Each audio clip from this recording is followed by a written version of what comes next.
Hi everyone and welcome, this is the Apostate Prophet. I haven't made a video in quite a while, but today I want to talk about the preservation of the Quran. For those who don't know, it is considered a major miracle within Islam that the Quran has been perfectly preserved. This is an assertion that is made constantly by Muslims. That other books, other religious books, other scriptures were changed over time, but the Quran has been preserved from day one, letter for letter. This preservation is considered a miracle which is supposed to prove that Islam is true and that Allah watches over the Quran and preserves Islam. There are so many discussions trying to get to the bottom of this. I just want to address several problems that I have with this whole issue.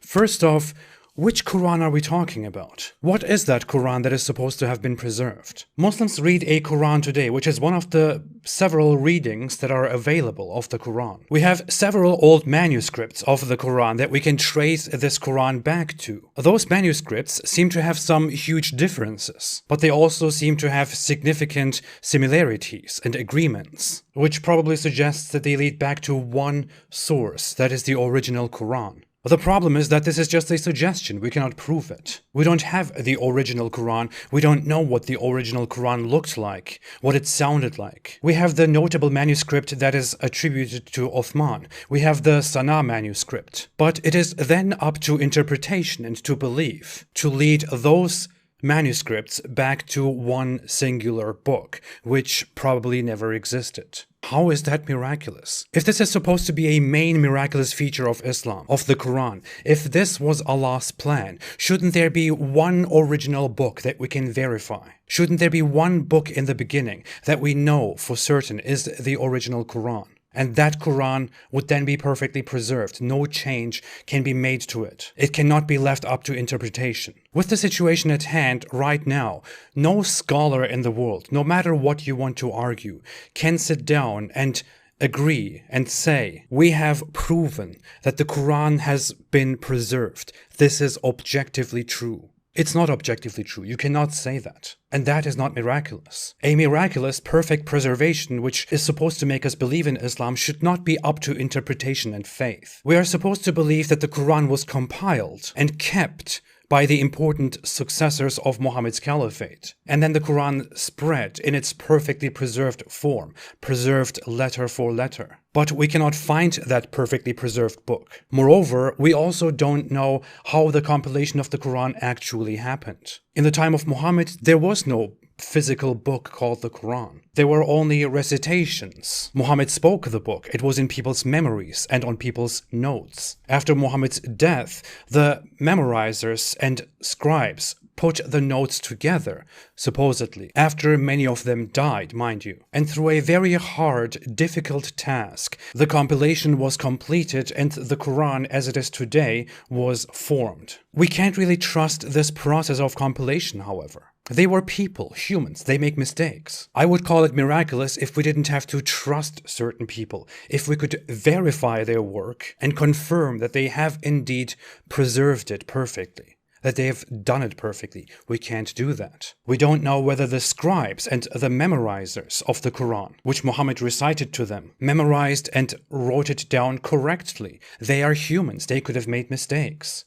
Even if most of them were in agreement with each other, they could still have made mistakes and agreed upon a mistake. This is again up to trust, something that we cannot look at and verify. Now, if we trust that these manuscripts indeed do lead back to one Quran, and that this Quran was indeed the first accurate Quran, and that the compilation of this Quran was indeed done perfectly, and that the memorizers and scribes did indeed 100% do a perfect job, and those are a lot of assumptions, a lot of leaps of faith, then there is still one final leap of faith that we have to make, which is Muhammad. How do we trust Muhammad?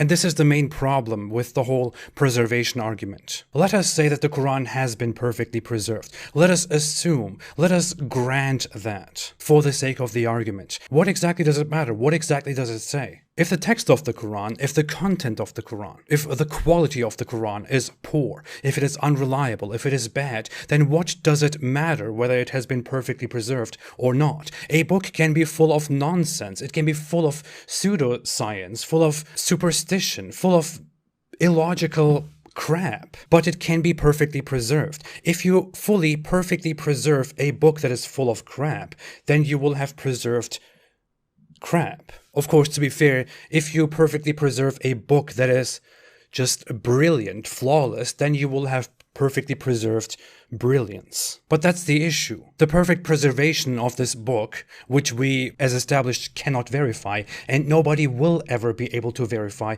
is entirely irrelevant to whether Islam is true or not. Actually, let me correct that. We have good reason to doubt the preservation of the Quran, and if the Quran has not been perfectly preserved, then how can we trust it? If, on the other hand, the Quran has been perfectly preserved, then that is still not reason enough to believe in the miraculousness of the Quran. It could still be full of nonsense. We don't personally know Muhammad. We don't know who he was. We don't know what his motives were. We don't know whether he was mentally stable or not. Many reports suggest that he had mental problems. Maybe he was a liar. Maybe he was trying his best to be honest, but he could not be honest. Maybe he was trying to keep his sanity, but he had a psychosis. Maybe other things were at play. Maybe he was being deceived by others. Of course, Muslims will resort to the excuse that the followers of Muhammad said great things about him, that he was reliable and all that, but that's not an argument. You will find that the followers of certain people will say great things about them, even if they are pretty terrible people. You can't expect a group of loyal people to be completely unbiased about their opinion on Muhammad.